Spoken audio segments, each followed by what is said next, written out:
Hello, everyone. Welcome to Ready, Set, Action. This is your weekly guide to navigating the world of business growth.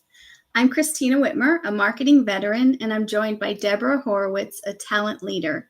Each week, we share actionable tips and insights for small business owners and growth leaders so that you can gain sales, marketing, and employee growth tactics that you can implement right now. Today, we're joined by Logan Speights. He brings over 20 years of experience successfully driving growth across diverse industries, including technology, marketing, and entrepreneurship. He's currently the co-founder of Proxxy and the founder of Triple Eights and serves on numerous boards. And actually, I'm pretty sure you do a lot of other things too, from what I was looking at your profile. So if you want to do a quick hello, and then we've got some questions prepared for you today. Perfect. Hey, Christina. Hey, Deborah. It's great to be here. I appreciate the time. Yeah, came out of the marketing world, fell in love with ops and automation. I've been starting businesses and helping businesses scale, grow, and exit really for the past 8 years, and it's been quite a ride. It's been a lot of fun. A lot of eights, a common thing here. I see. It is a common thing. You should have a celebration, I think. For Absolutely. that. That is awesome. And we're excited to talk with you today because of your varied background and, your success in business. It's really nice to have you join us today. So I'm going to kick off the questions. And I think the first one is around your philosophy. Love, love, love the human assisted technology is the only answer. And I can truly personally relate to that. And I think, I'm wondering for, small business owners, for growth leaders, how can they practically implement this approach to really maximize efficiencies? Sure. So the number one thing to remember is that we work and employ people, humans, and too often we lose sight of that when we start talking about tools and tactics and other things like that. But actually caring about your people, investing in your people is first and foremost. Um, I love AI. I'm deep in AI. I'm judging the Texas AI pitch competition right now. So I'm deep in that space. And one of the things I hear so often is that AI is going to take away all these jobs, and that we're going to lose the human element inside of all of that. Um, what I love about my approach, and again, I've had that human power technology. I've had different flavors of that for a long, long time, especially coming out of the automation space because that's been around for quite a while. Um, all those are is there tools for our people to use. And so is there a case where you might be able to do more with less people? Sure, but that doesn't mean that people aren't in the mix. And too often we try to think through automation or AI or process or something else that we can mitigate some of the struggles that come with managing and dealing with humans. But that is the really the foundation that we build almost all of our companies on. And so if you lose sight of that for digging into the tools or the tactics or the whatever else, I think that's where you really start to get in trouble. And so that human powered technology, I believe, is really the only answer for growth and scale in the world today. Awesome. I there's it's the human element always brings pause to people, and I've certainly been there, but I also love the tools that I use very much. So somebody recently told me that this AI is supposed to like 10x your people, or at least Mhm. 3 to 5x. And at first it's a little whatever, especially if you love to grow a team, which I do. But you just you have to find ways to make that more rewarding, I think. So I do have a question. And EOS implementer, I wasn't super familiar with that Mhm. term. Entrepreneurial operating system, I think, is how that is. But I'd love to hear a little bit about that as well. But also any misconceptions you see that small business owners have about implementing technology automation? I think you probably just hinted at one, but Mhm. are there common things that people tend to think, and how do you overcome them, or how do you help them overcome that? Sure. So I can split that into two different groups. Mhm. EOS is a fantastic, the term that I use is business operating system. And there are a ton of them out there, right? EOS is great if you're just getting started. Once you get to a certain point, you kind of outgrow that. If you're in manufacturing, you get into your Six Sigmas, you get into your Good to Great, you get into all these different ways that you can actually run a meeting, you get into Agile, you get into these other things. The number one problem that I see, especially in small business, is we try to recreate the wheel. There are so many of those platforms and so many of those operating systems on how do you track your metrics, where do you do that, how do you run a meeting, how do you promote people, how do you hire people, all of that type of stuff. Too often we try to come in and go, well, I don't have this, so I need to come up with it, right? Or I need to make it, or I need to rebuild it. Right. So much of that has already been solved. And so instead of trying to come up with that yourself, or hire somebody who knows that, or bring it in from somewhere else, you can find and actually go get certified in these things. And it's amazing to see the impact that just bringing consistency and structure into your organization really can bring. Because then you start finding those problems, you start dealing with the problems. And once you actually have a structure for having meetings and solving things and moving things forward, it's amazing how fast you start to grow and scale. Okay. I have a sort of follow-up to that too. I don't know what you're going to think about this question. So, and I've been accused of this from my team as well. So I, maybe not with like true systems on how to do things, but I love to break things and rethink them from a fresh angle. But it drives people crazy when I do that. It can. Is there like about like for an owner, do you try to temper that? Do you encourage it, but it's about the communication? I'm curious your thoughts there. I do. So at different levels. One of the things that we run into very often, especially at Proxxy with a lot of our business clients, because small businesses is our ICP. And so we love working with them, is we run into a lot of founders who have that same problem. I want to create, I want to think about this. I want to play with this. It's working well, but I think it could be done better. Who do I talk to about that? And too often, I believe we make the mistake of taking it into our staff, even into our C-suite too early, when we're just kind of thinking about it and playing with it. That's really where kind of building an office of the CEO is important. Once you get to a certain scale, whether that's chief of staff, whether that's a group like Proxxy, whether that, like, there are different ways to kind of surround yourself with people that think like you and help you solve those problems. Interesting. Before that, advisory boards are one of the best things that you can invest in building. You go find the people who think like you, who are other business owners, who bring other expertise in, and that's a safe place where you can take those to them and go, hey, I want to sit down with you for a couple of hours and I want to talk through this and see if there's a better way to do this. That's a safe spot that's not in your hierarchy. It's a safe place where you can go and explore, because you might get to the end of it and go, yeah, that doesn't really do anything. If you do that with your staff, they now know that that's in your head, and that too often can sneak into the vernacular or sneak into the process or whatever. Or she said that thing one time, so I'm thinking I might want to do it in this case, where you've already established in your mind that that's not the best way to do it. And so then you start getting that push pull. And so especially early on, I think it's best to do that outside of the direct staff. And again, advisory board, chief of staff, something of that level to kind of be thinking through. Then once it's kind of established, you go, okay, this is the direction I want to go. Then I think it really is important to bring that into the staff and let them be a part of creating that and implementing that in the system so that they have buy-in, so that they have everything else. But I think it's a two-step system, not a single system. Okay, that's actually really helpful. Thank you. So yeah, that makes total sense. So you've been really successful in leveraging AI to create efficiencies for your clients. I mean, 300%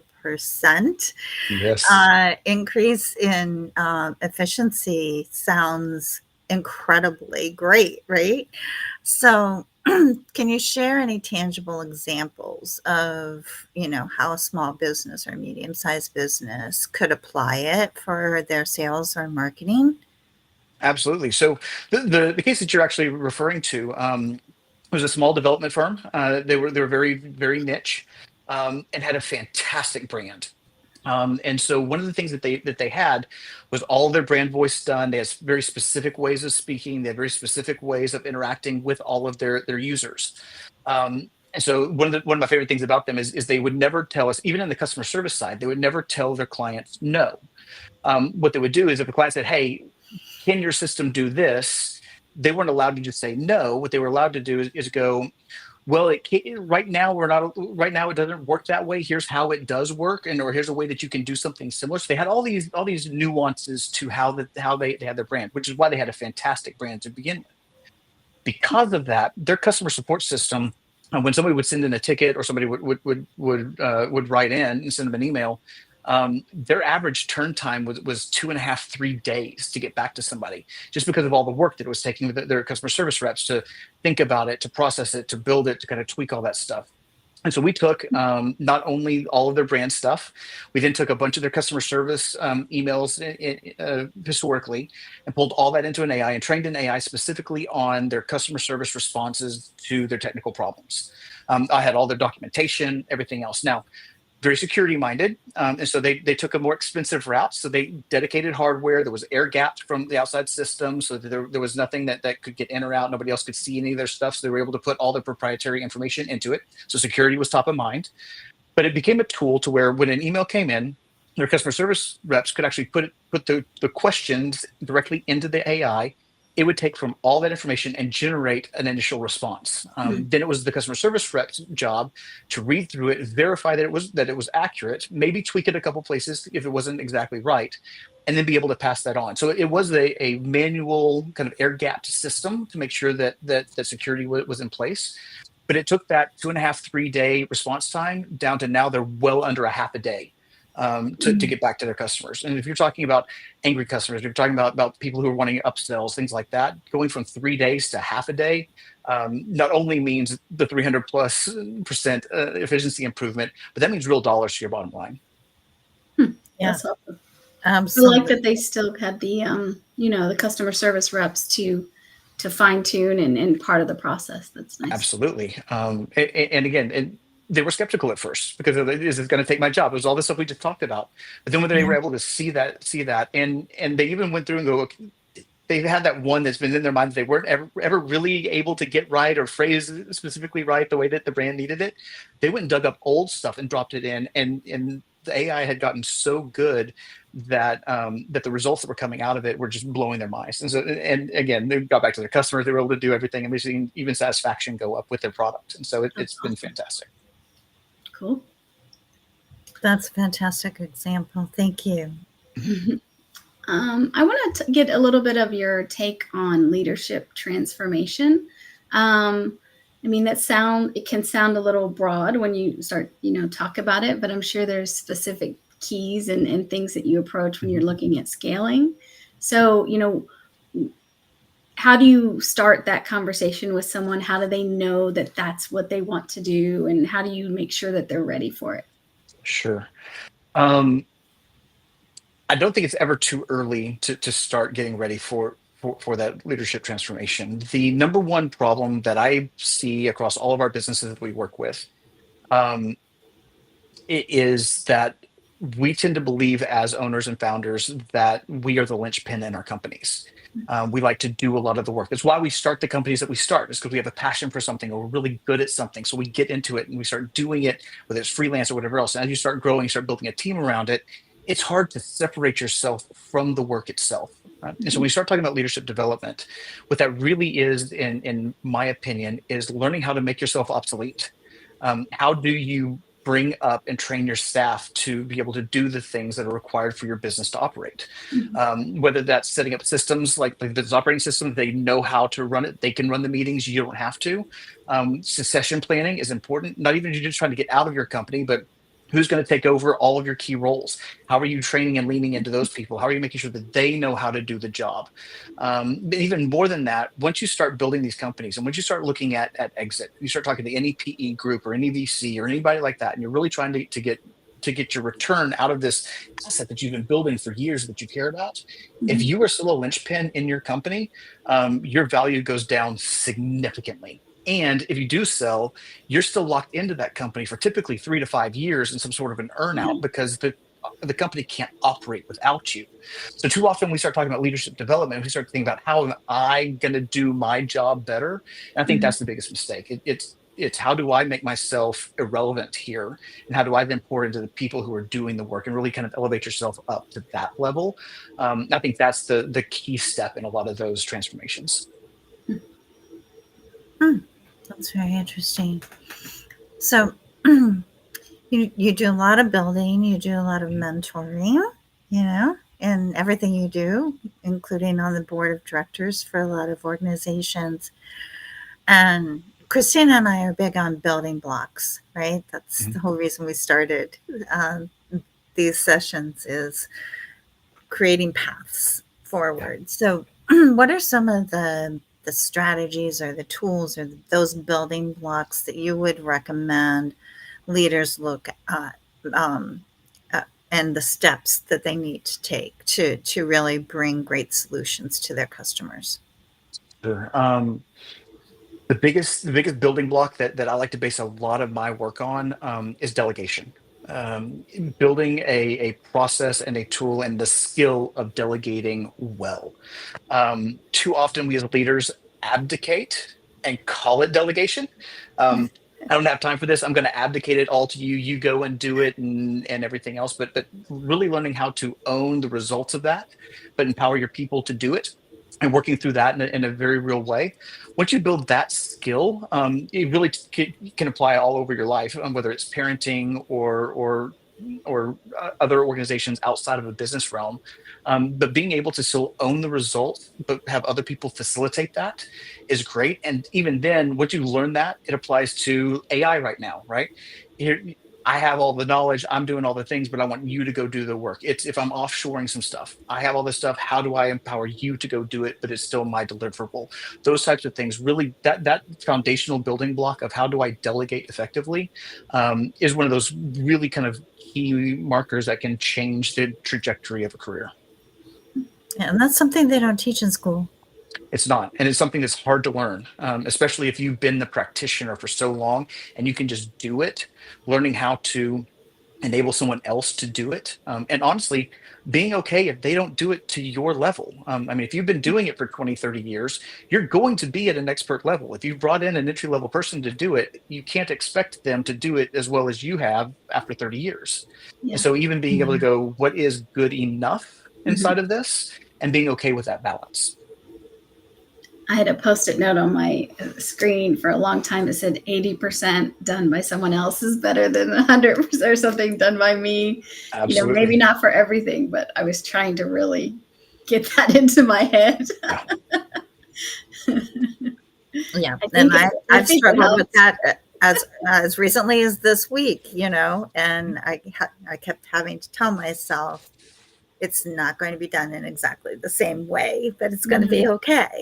Exactly. And I've learned sometimes you see someone do something differently and you learn something, you're like, oh, okay. Like, you know, wow, okay. I still can learn from people. Like, you know, it's, I don't know if it's ego or what it is. There's a couple of things, but it's there are a couple a good things lesson to get through. So Logan, I know you've worked with a lot of large companies as well in different capacities. And I know that they all have challenges. Sometimes they're harder to find, harder to see in different, you know, ways. But when you see those common challenges that larger organizations have, anything that you sort of share or think is good insight for SMBs as they proactively think about their scaling, like things that you can fix now before it becomes this huge monster of a task? Absolutely. The deployment of specialists it is kind of what that is. Once you get into enterprise level, you have all these targeted specialists who can come in and solve specific problems, and they do that very, very well. In addition to that, a lot of, especially we start talking Fortune 500, things like that, they have budgets for acquiring those tools when needed. And so I think if we bring that down into the SMB, too often I think we try to find, especially when we're hiring, we try to find the generalist, the person that unicorn who can do all of these different things. And so one of the things that we encourage any of our clients that we work with is to set aside a budget for those specialists. When you run up against a problem, could you hand it to one of your staff members to go learn it and figure it out and do all these other things? Maybe, if that's something that you're going to run into a lot of very often. If you're not, it's more cost effective, even though you're writing a check, to go hire somebody to do that one thing to knock it out. And so as we're looking through all of the different pieces with our clients, we set up a kind of a nomenclature. When we look at any task, is this something that we need to delegate? Is this something we need to automate, or is this something we need to eliminate? Mm-hmm. And for every task that we go through, it's like, which one is this? And too often it's this needs to go away. This just needs to be eliminated. Then why am I the one that needs to do that? Hire somebody, drop it in, have a budget set aside for it. If you get to the end of the year and you haven't used it, great. You can use it as a bonus for your staff. You can use it to reinvest in something else. You can use it for your own vacation, whatever it is. But to go ahead and carve that out, and I think too often we run too lean, trying to hire everybody or try to get all of that just right, and we don't give ourselves that wiggle room to get those targeted people to bring them in to solve this problem right now quickly, so that we can continue to move forward. That makes sense. I mean, in like the early years, there a lot of working with freelancers or specialists for different things. I made so many great relationships, and I find that you should treat those relationships extremely, respectfully, and make sure you pay them promptly, like just everything to do, because I feel like that is a good brand builder early on in a company, as well as how you treat these people who come in and help you from time to time. You just never know where you're going to see them down the road, or Yes. And that's true, even if you're using a platform like Fiverr to lock out something very cheap. Too often we're like, okay, they're offshore, they're whatever else. But if you treat them like an employee, it's amazing how much better the work that you get out of them even is. Yeah. That's for sure. And speaking as a fractional company, we certainly appreciate being one of the team. Absolutely. Yeah, you do better work, I'm sure, when it's like that, right? When you can get the information and everything. Yes, when you feel like you're getting everything that you need to do your job effectively, it definitely makes a difference. Yes, much easier. So I know that you have a passion for building community, and I share that passion with you. So, what are some of the ways that a small business owner can foster that culture of innovation, community involvement that goes, beyond just I'm going to sponsor the little league team, or something like that, right? And where it's reciprocal. There are a number of ways. One of the things that has done amazing things for me is getting in and mentoring startups. There are incubators and accelerators all over the country, and a lot of them are always looking for mentors.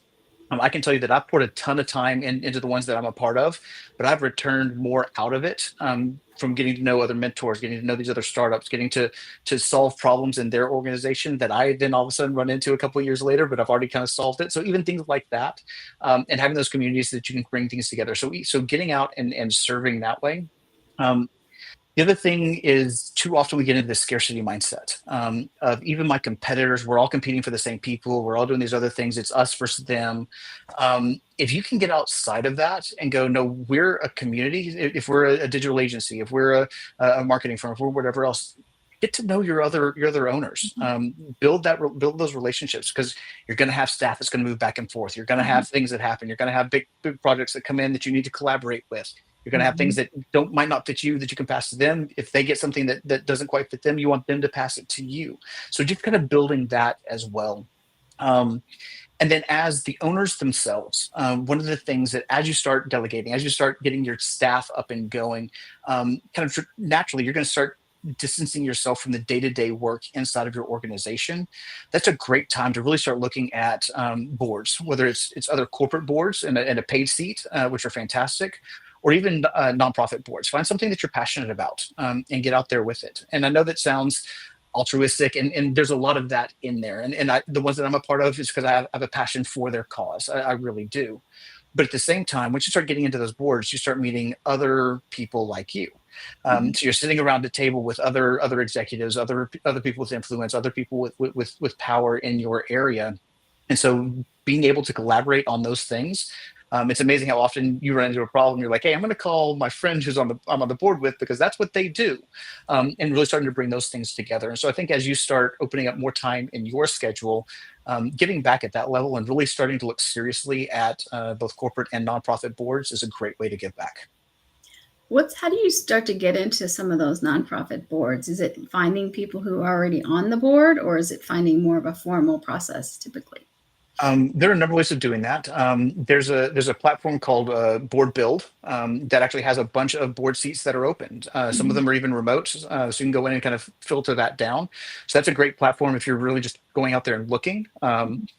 Past that, start asking around. Too often, people, especially smaller nonprofits, they're always looking for people on boards because they have charters that people have to roll off every X number of years. And so too often they get to the end of that and people are scrambling to go, who do you know that could fit in and whose arm can we twist to have them sit on this board for the next couple of years? And so getting in on some of the small ones, building up your expertise there, learning how a board meeting actually goes, how do you interact with other board members, sponsors, and donors and things like that.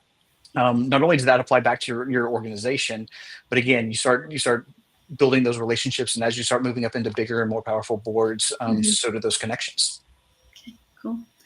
Last tiny question with that too. How do you know when your energy and your time, and for me, it's always like energy more than even time in a way, but how do you know if it's in the wrong spot? Like, do you know quickly? Do you give it some time? Do you cut the cord fast? Like, any thoughts there? Yeah, I love micro testing, and so being comfortable with failing often is something that I was not good at early in my career, but starting to test. And so I do almost everything in a numbers based. So I run the companies by numbers. We have metrics, we have scoreboards, we have things like that, and so that's really where I base things off of. We'll run a test, we'll measure it. Did it work? Yes or no? And learning to separate my value, my skill away from that outcome, so that it takes that personal side out of it, which I think is a lot of the things that we struggle with when we get in there. I mean, sunk cost fallacy and all these other things that we start doing. If you get used to doing that, I think that helps tremendously. But then once you start getting your ego and your other stuff out of it, you're able to look at those things and go, really, does this matter? Yeah. And so, I mean, going all the way back, if you want to get super technical with it, I mean, the old Eisenhower matrix. I mean, important and critical, and which quadrant does it land in? And if you look at it and go, this is not important, not critical, you shouldn't be doing it. That becomes a really easy way to kind of drop that out.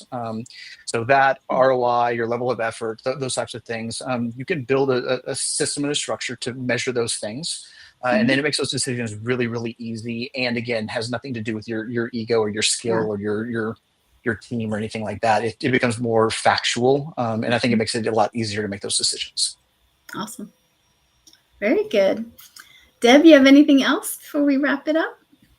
Thank you. This has been extremely insightful, hopefully very beneficial to our audience, and we appreciate your time. Yeah, absolutely. Sure. It's been a pleasure. Yeah. So thanks to everyone listening. We hope you found today's episode helpful. Thanks to Logan again for joining us. We really appreciate the words and thoughts that he shared with us. Don't forget to follow us on LinkedIn or YouTube, or you can catch Ready Set Action on your preferred podcast platform. And we will see you next time.